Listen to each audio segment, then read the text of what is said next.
I look at this as, look, this weekend is going to be, frankly,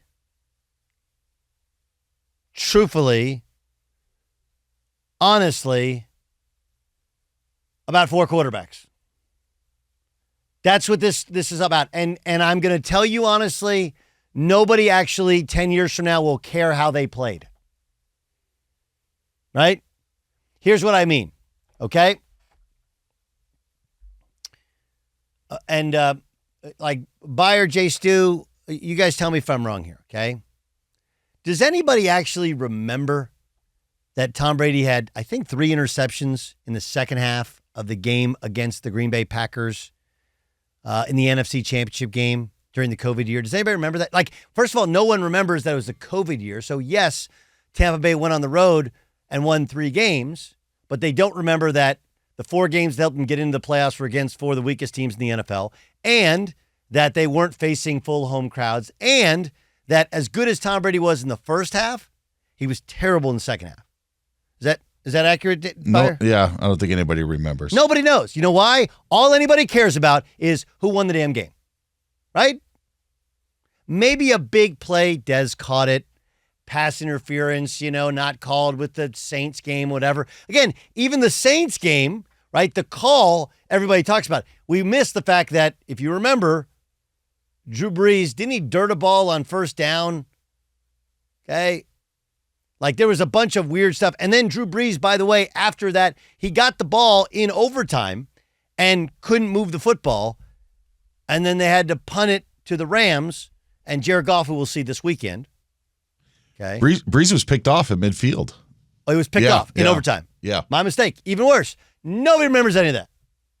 I didn't remember any of that. Buyer remembers all of it, by the way. Buyer remembers all of it. I forgot the Brady thing, so yeah, I didn't remember. No, it's that. okay. No, here's one you'll remember. It's a tight end for the Saints. The Saints had the lead against Tampa, and they were marching down to score again. And who is the tight end for the Saints who fumbled? And that helped Tampa come back into that game. Jared Cook. There you go. Yep. See, like all of these plays, like nobody actually cares. So when I heard what Dan said, and I've been following this, Mark Andrews not going to play, right? It's likely not going to play. Some people's like, look, he's not going to play. I thought to myself, okay, that's interesting, because Mark Andrews is an amazing tight end and a gigantic piece to what the Ravens have always done, and he's the safety blanket, really, for Lamar Jackson. We have completely missed on what this weekend is about. The number one thing this weekend is about is the guy who Lamar Jackson's likely to win his 2nd MVP award. And none of it matters.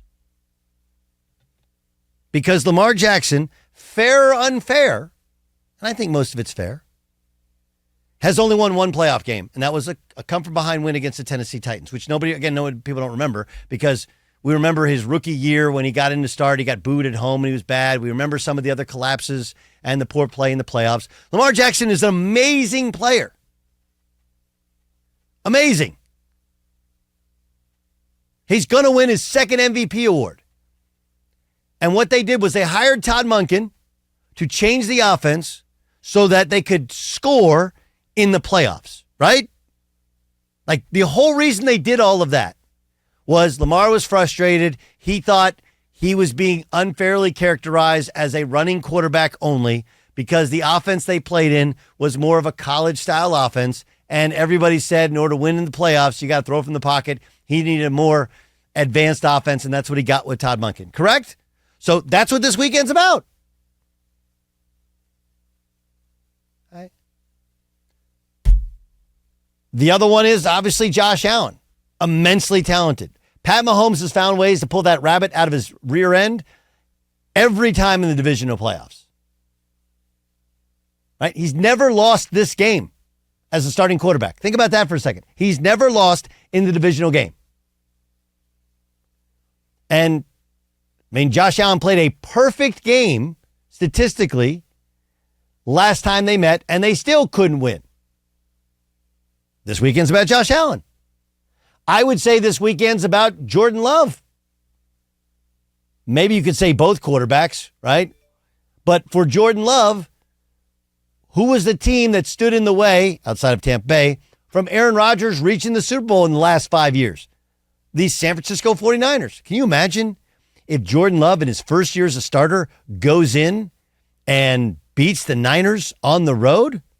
Like, dude, just carve out the statue in the in the Titletown district. And then the other one would be Baker Mayfield's revenge, right? Like I told you before, Baker Mayfield's better as a backup quarterback, or not a backup, better as a underdog than he is as a favorite. There's something about his mentality that I'm going to show you.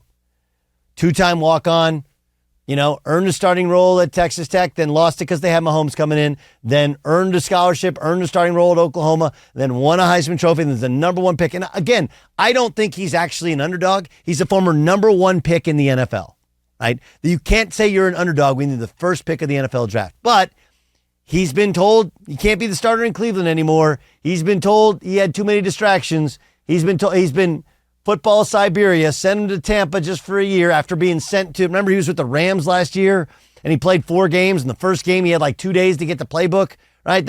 He wasn't a long-term there. Anyone could have had Baker Mayfield. They didn't. This weekend's about the quarterback. And I would love to say it's about how they play or who's playing with them or if Mark Andrews is healthy, but the reality is nobody cares. It's just about whether or not you win. Because if you don't, it goes on your record. Look at Lamar Jackson. Heck, look at Josh Allen. Josh Allen played a perfect game 2 years ago in Kansas City. They should have won the football game, but coaching staff, defense, screwed it up. We have lots of people who come on this show who are experts. Okay. For example, Mark Dominic's going to join us. He was a scout. He was a GM in the NFL. Okay. But you know what he hasn't done? He didn't just play in the playoffs against the Buffalo Bills in Buffalo. There's only one guy who's done that. And he joins us. He's Mason Rudolph, quarterback, Pittsburgh Steelers. Kind of have to spend a little time with us. Mason, how are you? Well, Doug, how are you doing? I'm good, man. I do like when you have more time, like we'll get kind of deeper into some of the other stuff, but I do want to ask you, like, you've been through a lot, right? You had 2 coordinators this year, 3 quarterbacks, right? The offense was clearly holding your team back, and you were sitting there just kind of quietly waiting. What was it like to get the nod and get to start in a playoff game against the Bills last week? Yeah, it was. It was a crazy month. Quite an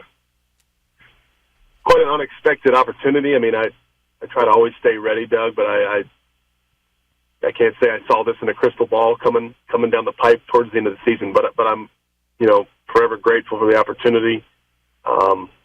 Grateful for the Steelers giving me a call, wanting to take me back when not a whole lot of others were. And it was fun.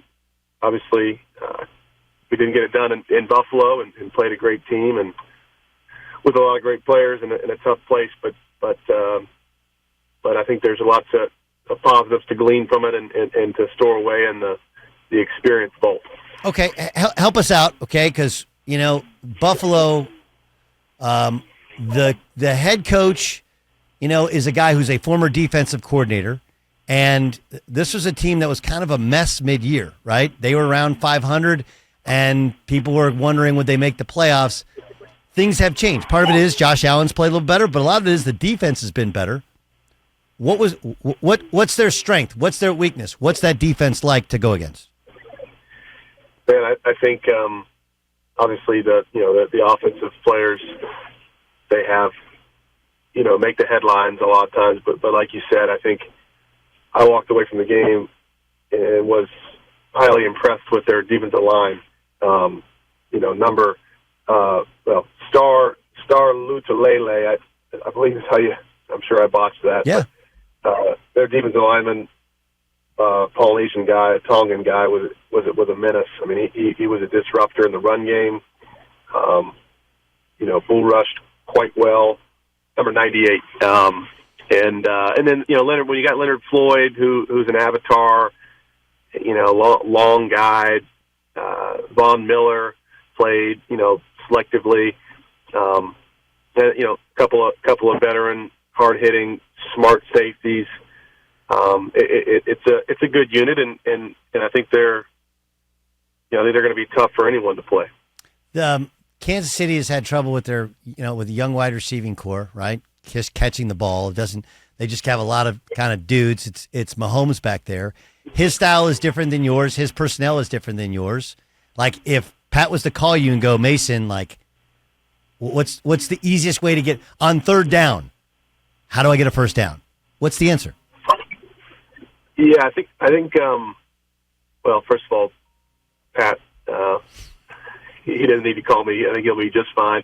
He's got a whole heck of a lot of experience, and I mean, probably the best quarterback in the game right now. But I would say they threw quite a bit of 22-man into the mix. I mean, I think we had a plan to combat that, but they ran it quite a bit more than we anticipated. Okay, wait, help me out. Okay, we're football laymen. You're football genius. 22-man. I'm taking it. That means two safeties high. Two deep safeties, man coverage underneath, inside leverage by the underneath defenders, and it's a coverage that really the only susceptible part is the quarterback scramble, the run, and but at longer downs and distances, third and 8 to 10, third and 6 to 10, really, it can be difficult. You're typically looking for. You're trying to get an out-breaking route with the inside leverage, and we won a couple times in the game, and we lost a couple times on those type of downs. Okay, let me ask you about the Ravens. I mean, nothing like Pittsburgh Steelers Ravens football, right? And obviously, when you face them, they didn't have all their dudes the last time, but schemes, and you guys faced them twice during the year. What's the Ravens defense do on third down? Yeah, well, I think with them. And it comes on third down. It comes on the sort of the fringe of the red zone. Teams will try and kick you out of field goal range. That plus 40 to plus 30 sort of landmark on the field, and then really, we call it not cutting time when it's the game's on the line. Sure. 2-minute drive. They'll go to all out zero, cover zero blitz. They bring the house. You'll kind of see that sort of flat contour pre-snap with defenders across the board over the receivers at about 8 yards, and kind of a catch technique, and they heat you up. And they've got Van Noy, Kyle Van Noy, and then you got Clowney, and so they got a couple, a two-headed snake at the rush tandem that gets back there. The linebackers are probably the best duo in the NFL between Queen and Roquan, and the safeties are darn good. I don't know what Humphrey's 44's availability will be like this week, but he's probably their best cover corner, and then Kyle Hamilton, who's the nickel, number 14 from Notre Dame, who's a great player and covers well enough, but really blitzes and gets heat on the quarterback. Yeah, he's more like another linebacker, right? I mean, more than kind of pure safety. He is. He's that combative nickel corner, nickel, Sam linebacker that covers well. Big body guy. I mean, he's very athletic. Do teams change who they are and what they do in terms of their tendencies in the playoffs? Like, are you able to save anything, or is it like, look, if it's on film, that's what you're going to see? I think, I think in our case versus the Ravens in the week 17 or 18 or whatever it was, 18, they didn't give us a single snap of zero, and they had shown, they probably averaged 3 or 4 clips a game, and so we kind of walked away thinking, hey, maybe they're trying to save something. They're not trying to put any exotic blitzes on tape, and then they prefer to save that stuff for the divisional round. For the most part, I think across the board, teams they don't try to change up entirely too much. They want to stay true to their personality, their scheme, and not make it some bigger deal than it needs to be. Mason Rudolph's our guest here on the Doug Gottlieb Show on Fox Sports Radio. Let's circle back to Buffalo. Obviously, there's a couple calls. One big one doesn't go your way. Now, look, I operate under the, hey, they don't want to call penalties in the Super Bowl. Is it the same way in the playoffs where you feel like where defensive backs feel like they can be more physical and more grabby, more holdy? Is that or like what is the usual MO of officials once you get to the playoffs? Well, I don't know if I can still get fined or not if I am to since my season's over as far as being critical of refs. But I mean the third down slant, I thought there was contact there. I think, credit to DB, he sort of did a good job of disguising it, of kind of pulling that hip, low, and that's a hard thing to see when he's going 100 miles an hour, George Pickens, but I thought there was contact, but I'm not going to sit here and I think we had our opportunities. We shot ourselves in the foot at times, myself included, with a turnover in the red zone, and anytime you're in a venue like that in Buffalo with a crowd playing a good team, you really can't turn the ball over, and we did. But yeah, there was a couple finicky calls down the stretch there when they had the ball sort of to ice the game that were probably a little bit could go either way. But like I said, we shot ourselves in the foot. Mace, you have a lot of good football still ahead of you, but I know how it is when you lose, especially when you feel like we had opportunities. Will you watch this weekend?